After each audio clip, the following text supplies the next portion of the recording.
So you mean to tell me this is how they end off things before they go on their break? This is supposed to be the big cliffhanger? So a whole orange man bad dinner along with more politics to be spewed, as well as Robin Clinton over here being salty about losing the election because more politics, why not? And then, of course, Willow is best mom? Okay, let's get into this. Hey, what is going on, everybody? How are you all doing today? I hope you all are having a wonderful and fantastic day today, and if not, hopefully you all will have a better tomorrow. So, RWBY Volume 7, Chapter 8 is out to the public, and it is time to review it and see how it turned out. Of course, at the very beginning of the chapter, they have to be worrying about, oh man, Schneeman bad, and they immediately go to assume that because Jacques won the election that it doesn't sound right, which is more of them projecting their politics into the series because of, Orange Man bad, and how they believed when he won the 2016 election, they believed that it was interference by the Russians. Just one big political bit here. That's all it is. And the dinner, this is also another jab because he's famously known for his dinners as well. So this is all just one big political jab, and it's obnoxious. But when you see RWBY, JNR, and you see the Aesops, oddly enough, when they show up, they're not wearing any formal attire. Thought this was strange because they're going to a big fancy dinner. You would think they would wear some formal attire, but apparently not. So that's weird. I would have preferred them to. I think it would have been a better nod to Volume 2. Now, a big thing is that Klein, Whitley says that he is not there anymore because Weiss asked what happened to Klein, and they had to let him go. Couple of things to note here. Klein, for one, I think had potential for Weiss's arc because he could have been a very good support character for her arc, considering that he was actually a supporting character during Volume 4 for her, but also the fact that he's based off of the 7 dwarfs from Snow White, which, if you know Weiss, her character is based off of Snow White. And Klein has 7 different personalities, hence his multiple personality disorder, but they dropped him as a character. And not only that, but it's also because they could not continue to pay for his voice actor, so they had to let him go. I think that this is missed potential, and I hate that this had to happen, because I think there was so much potential going for Klein's character, especially during Weiss's arc, but apparently not. Now the dinner. Oh, God. Okay, let's talk about it. The dinner. This is a big part because, well, like I said, it is just another political jab. And it's just more of Orange Man bad here, and it's, like I said, absolutely obnoxious. And, of course, Jacques is actually nice enough to invite Robin Hill to this. Which, of course, because she lost, she is completely salty about this. And I mean incredibly salty. And what Jacques is trying to do here is he's trying to find out about what's going on with the arena. Because, he knows that Ironwood is doing something with the Amity arena, but he's not sure of what. Robin is surprised that Jacques doesn't even know what's going on. And so Jacques, of course, asks Ironwood, what is going on? You can trust us to tell us what's going on, basically. And I wanted to point this out. That model right there sitting right next to Jacques could not look more like a senator, for real. I mean, just go look it up. I'll let you go look it up. Just pause the video, go look it up. All right, see you right back in just a moment. Okay, welcome back. I mean, seriously, you can tell by looking that up. Looks just like a senator. I'm not kidding. But just a very generic model that I noticed that I just wanted to point out. It just looks like they just were like, oh, look, let's base it off a senator. All right, good to go. But Jacques is wanting Ironwood to trust him with the details on Amenity Arena, in which during this dinner you can tell that Winter is not happy. She's very uncomfortable. You can tell by her expressions of her body that she's a bit fidgety, and you can tell that she just wants to leave. She doesn't want to be there. Now, the one thing I want to point out here that is a big thing to note is that while Winter does go off on Jacques, and she has a good point here by saying that you can't buy one's trust. Very true statement. I will agree with Winter there, but Jacques says nothing about buying Ironwood's trust. So it's like this very line is out of context, because how would Jacques be buying Ironwood's trust when he's asking him to trust him with the details? There was no, hey, I'll give you some money if you trust us. There wasn't that in the conversation, which was a bit strange to me. So, of course, Winter storms out after the outburst that she had because she felt like she was acting very childish. Penny follows after her, and the scene, I feel, was better and more effective for Penny than it was Winter. Now, let me explain why I say this. With Winter, of course, she talks about how the Schnee Manor, where she lived, how it holds bad memories for her. Now, the thing is, we don't see this, though. We are just told. We are supposed to go by actions, it seems, rather than an actual backstory to show us, because they make us believe that the actions are enough to tell us, and that actions are louder than words. But the thing of it is, when we don't get to see these things, it doesn't really tell us as much, and we just have to go through interpretation. With it being this vague, this is one of the biggest problems of RWBY is show, don't tell. You know, when they do start to show us something, they cut it off. I'm going to get more into that in a moment. But with Winter here, I mean, was Jacques buying her trust back in the day? Was that what it was like when she was growing up? Was he trying to spoil her, I guess, to gain her trust and her love? You know, that's the thing. It makes you question, well, for Winter, what's going on here, you know? Is that the reason? Was he abusive? I mean, that doesn't tell us. It just kind of gives us the idea of what could have been wrong, but it doesn't directly say, this is exactly what happened. This is why we need to see backstories.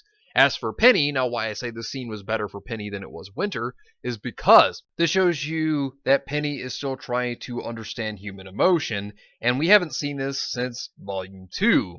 And that's why I think that this was a good thing for them to try to work on, but here is where my problem stems with this scene at the same time for Penny. So while now she's trying to understand human emotion because she tells Winter that what she did was from her heart, that she was not wrong. But here's the problem. Where has this been all volume? You know what I'm saying? This should have been going on the entire volume since Penny has returned.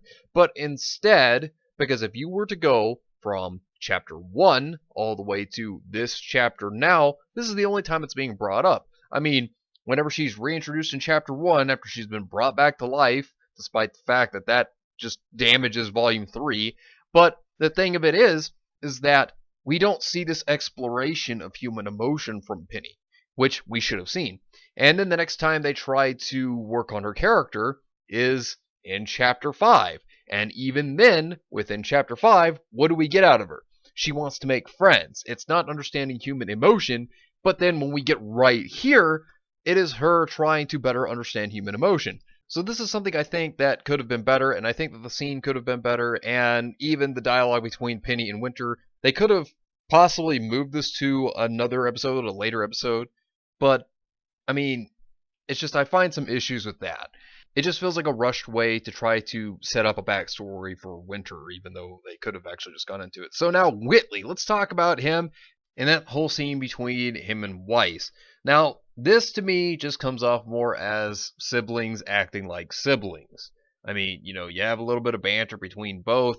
Just the only thing that's odd is why Whitley is kind of in the way of Weiss and won't let her go throughout the house because, you know, Weiss lived there too. This is still a place that she, I guess, would in a sense call her home. But, you know, I think that the scene was just more of a way, which I wouldn't be surprised, and I'm sure many people could probably agree with this, that this would just be a way to make Team Juniper or JNR useful. Because, let's be real, it was nothing but a terrible gag scene, and this was just forced humor. I don't find this to be funny at all whatsoever. And realistically, who would let anyone grab a plate that massive of food? I don't think anybody would let that happen at a dinner party. And I don't think that they would believe that the intentions of taking all that food is to eat it. I'm just saying. And with the whole scene with Whitley here, makes me kind of just feel bad for him. Because, you know, did the guy really deserve it?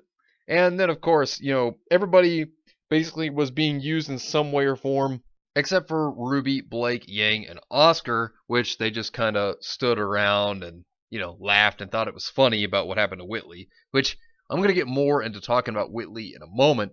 But, yeah, I mean, seriously, these characters right here were the most useless in the bunch, except for Weiss. Weiss is very, very useful here.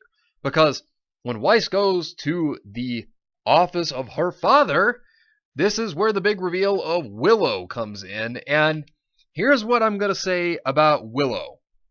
Out of all the moms we've seen, she's my favorite. Now I'm going to get into why I like Willow. Because when Weiss goes into the room, which conveniently Willow is in Jacques' office for some reason, convenience. But, of course, Weiss needs to get into his computer, and, of course, there's a code to it. But Willow talks to Weiss, and Willow shows concern for her children, and that's what I really like about Willow. And, the thing is that she even states, are you here to stay? And Weiss says, no, that I'm not. And Willow is glad by this because she says that, good, because this is not good for you to be here. And, some people will think, oh, well, does that mean she doesn't like her kid? No, that actually is in the terms of this place is not good for you, dear, and I want you to be somewhere safe, somewhere where you can be happy. And that's what I did enjoy about this scene. I did enjoy that about Willow's character. Now, there are a couple of issues I have with the scene. There's another thing that I actually do enjoy about it. So let's get into a couple of the issues. First off, Willow's alcoholism. Let me explain this. So we already knew that Willow was a crippling, depressed alcoholic. We knew this, okay? Thing is, though, instead of just grabbing the entire bottle of Jack Daniels over here, she could have just drank from the cup. And that could have just said, okay, well, she's drinking right now, and we already know she has an alcoholic problem. But the problem is, they hold your hand through this scene. They just have Willow just straight up drink from the bottle because they're trying their best to tell you she's an alcoholic. There is a crippling problem here, and we really want you to see this. Instead of, she could have just taken the glass and just drank it, which could have at least still been an understanding of, okay, she has a bit of a problem.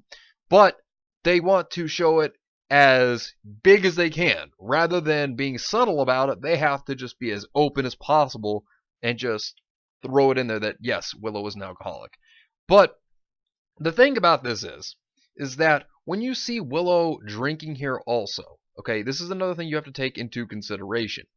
Willow is a character that we know is a depressed individual due to Jacques. Now, the thing of it is that, like I said, they could have been a lot more subtle, and let me give you an example of how they could have been more subtle on Willow's alcoholism instead of just having to grab people by the hand and say, let us take you through how she's an alcoholic. Look at Crow, for example. Now, when Crow drank, Crow did it to make it look like it's cool. He was kind of like the cool uncle. That was the whole point of Crow's alcoholism, was to show that drinking is cool. That was the whole point to Crow there. And, it changed, obviously, when it came to Volume 6, but it was subtle. It's not like he grabbed a gigantic bottle and just binge drank it.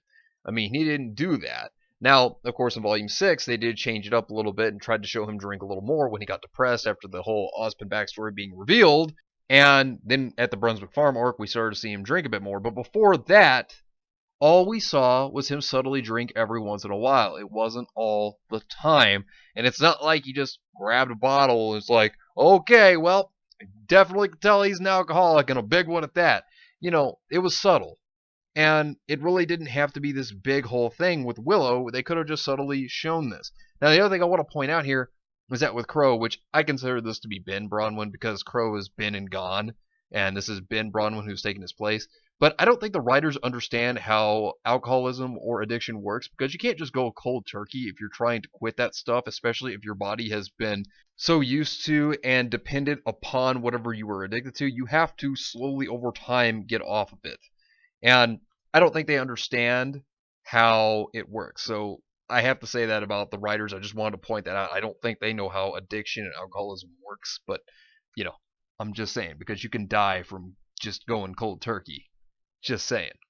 But the thing is that with Willow suffers the same thing that Winter does here, and that is the fact that instead of trying to show us a backstory, they try to tell us through words, and vaguely, mind you, that Jacques is the one who ruined their lives or affected their lives in a negative manner. But by not showing us what it was, we have to just assume what it may have been. That's why you need to see the backstory to these things, because when you think about Adam, for example, because that's like the prime candidate that comes to mind here, they try to say that, oh, by showing you the brand, that's enough to tell you everything. But it's not. That doesn't do anything but say that, okay, he got branded by the Shinida's company, but what happened to him exactly?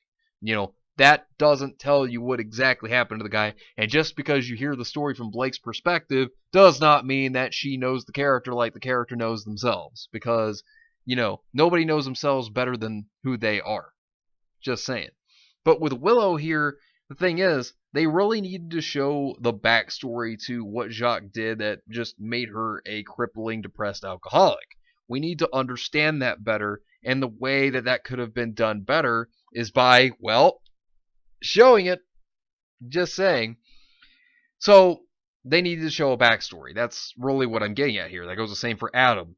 Needs a backstory. I'm just saying, we can't just go by Blake's words there on Adam, because she doesn't know everything he's been through, and she hasn't been there the whole time. That's why we needed backstory. But what Willow does do, which I like, is she brings up Whitley. Now, the big thing here is that Weiss and Winter both left Whitley there, and that's the big thing here also, is that Whitley, which this does not surprise me, is a victim. They are setting up the idea that there could be a redemption arc for Whitley's character, and I'm not surprised by this. And if you go all the way back to Volume 4, when Weiss is trying to leave, there is a part before she's leaving where Jacques takes a bottle and throws it. I mean, you don't see it, but you hear it when Jacques and Whitley are talking to one another. Jacques takes a glass bottle and throws it at the wall, and it breaks. And he was throwing it at Whitley. And this shows you that Whitley himself has been going through some hard times as well. It's not just Weiss and it's not just Winter, it's also Whitley. But the thing is, knowing how RWBY goes, the payoff usually isn't delivered. It's usually not a good payoff. But the thing of all of this is that while this gives you the implications that there could be a problem with Jacques, it doesn't show you this. This just says, hey, look, Jacques the bad guy, but it doesn't add to that. It just tells you that he's bad because I feel this way because of him, but it doesn't show the characters why. And that's the big problem that they need to work on, is they need to show us these things so we can better understand them, not just hear it. And one other thing I like about Willow is that Willow is taking action. Now, it's not like an actual physical action, but she's taking action against Jacques by trying to spy on him. This is another thing that makes me like her as a character. Now, this is also a political jab, and let me explain why. This whole scene right here is supposed to be a jab at how the Russians rigged the 2016 election. That's another problem I have with this, is that that's another political jab. And this chapter is filled with them. And I cannot stand it when this entire arc should be Weiss's arc, not a political fiasco. This is why politics should stay away from entertainment. This is the big reason. We should be focusing on Weiss's arc in this entire story, not stupid politics that Rooster Teeth has. Nobody cares about their politics. The big thing is that with Weiss's character, her backstory was set up back in Volume 1 when she is talking to Blake about the White Fang and how she had problems with him, because Jacques would come home, and when he did, he wasn't very happy, and it made her life growing up miserable. Okay, so we know that much. But at that time, it wasn't the reason to show the backstory, but the setup. Now, this arc is the perfect time to be showing this and showing us the backstory of what Weiss, Whitley, Winter, and Willow went through growing up. Because each character here has a story to tell. They have a story that needs to be told, but when you are briefly just throwing it away And just saying, well, this place gives me bad memories, or, oh, well, your father's a bad person, this doesn't show us why. This just vaguely gives us ideas, but it doesn't give us the direct example as to why. And that is the number one problem that goes on here. And Jacques, it could add to his character to help us better understand him, but it does not do that. And all we get is nothing more than this one-dimensional, very easily angered character. That's all we really get. And manipulative. That's the other thing. But that's about all we get. We don't get anything else. And this is exactly why Volume 7 should be specifically directed at the Schnee family. It shouldn't be about this political crap that nobody cares about. Because who the hell cares? Besides, this arc should be about Weiss and her family.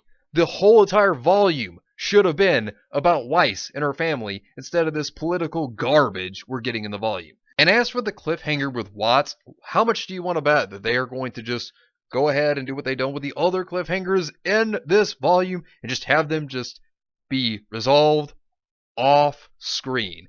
I bet that'll happen. But it seems like Watts has the ability to hack all of the technology nearby and create weather, like the Weather Dominator or something from G.I. Joe. And then Cobra Commander will just show up and he'll go, "We'll get you next time, G.I. Joe." Yeah, I wouldn't doubt it if that happened also. I mean, looking at the way everything's going. Next thing you know, the next part of the plot is going to be about global warming. So if I had to rate this chapter, I would say it's a 4.5 out of 10. I mean, there was very little good as opposed to more bad, in my opinion. Because with this chapter, let's go over the good. We will look at the good first. They had a Penny moment, and at least she was trying to better understand human emotions. Okay, but I still question, where's that been the whole time then? It happened in Volume 2, but ever since she's come back, since Volume 7, Chapter 1, we haven't seen this during this entire volume, and this is something we've needed to see since Penny has returned, but they've never worked on that. And, so at least we are seeing it, but it's just coming so late. Willow was a character I am completely enjoying already. I mean, like I said, while there was the issue with them not being subtle about her alcoholism, she seems to show that she cares for her children. Not only that, but she takes responsibility for her share of the blame, because part of the reason that things, in her opinion, are going downhill for their family life is because of her alcoholism. So she takes responsibility there, not just blaming Jacques, but also blaming herself. Credit given to Willow for that one. So not all the blame is being shifted to Jacques. It's also on her, and I have to give her credit. Now, her and Winter both suffer of the same thing, though, and that is they aren't showing the backstory, which is something they need to do, which sadly, knowing Willow's character, they're probably going to just push her off to the side, and we're not going to see very much of her. But at least she was also doing things, too. But like I said, we need to have a better understanding. I think that this entire volume should have been centered more around the Schnee family, because you could have an entire volume revolving around that. And it seems that that's not the importance to the writers. The importance is their politics, which is a big problem. And that's the big thing. The politics. All the Orange Man bad references, they continue to push them as hard as they can because, like I said, Rooster Teeth, extremely progressive, ultra woke, and they are showing it still. They cannot keep politics out of the plot, which is not original, which is not creative, it is not interesting, it doesn't mesh well with RWBY's world, it makes no sense, and it is nothing more than a problem for what the plot could have actually been, which is about the Schnee Dust Company, the Schnee family, and even the White Fang. That's what this volume should have been, but instead, that's not what it's about at all, and this is just becoming more of a problem. You can see that they could have done a lot more with the Schnee family. They could have added more to the backstories, not just told you, but they could have shown you everything as well. And instead of giving us the backstories by showing them and letting us understand by seeing it. That's the problem here. And that's why there's a lot of issues with this volume. And even the cliffhanger is just bad. It's just bad, and this could have been a lot better. I'll be back again on Tuesday. Let me know what you think about this entire chapter down below. Thank you all for watching. I hope you all enjoyed. And if you did enjoy, hit the video with a like. Subscribe if you're new here. We'd love to have you. And make sure you're still subscribed. And share the video if you found this informative or useful. And follow me on Discord. The link is in the description down below. But anyways, I hope you all have yourselves a wonderful and fantastic day today. And remember, if today was not a good day, tomorrow could always be better. Take care of yourselves and everyone around you. And have yourselves a good one out there, everybody.